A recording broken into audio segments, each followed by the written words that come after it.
Today we'll be talking about 151 North Franklin.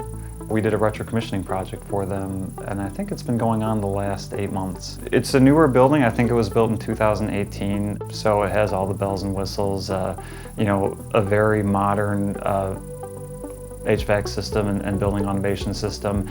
And when we went into it, the building was being controlled fairly well. This is a building with LEED certification, WELL certification. They have a wired score. They're Energy Star certified. On the outside looking in, this looks like what needs to be done with this building, right? It looks great. But we were able to go in there and through some low cost, no cost solutions, basically modifying set points and controls on their building automation system, we were able to save them about 900,000 kilowatt hours a year. And the fact that we were able to do it with almost no cost to the client in under a year, is incredible. And that's what I really enjoy about retro commissioning is it kind of cuts through all the smoke.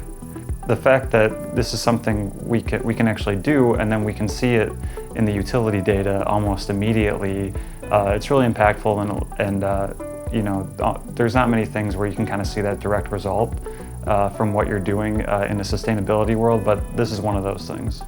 It truly is an amazing building. They have a very neat, dedicated outdoor air system that we don't see very often. It just goes to show that if you have the ability to control everything in your building, there are opportunities for you.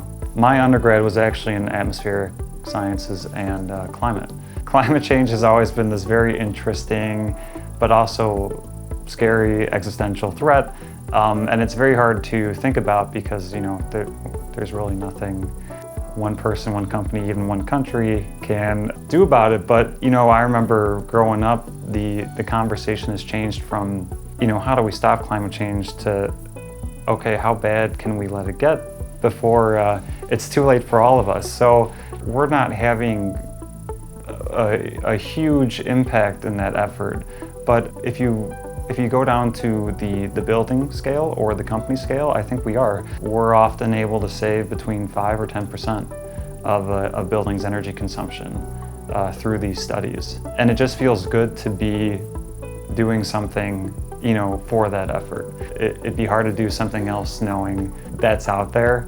We're at least doing what we can, and I do take pride in it. I think, for example, this project is the emissions equivalent to taking 50 houses off the grid, which is not much, but when you think about it, this is just one building, and these opportunities are out there everywhere.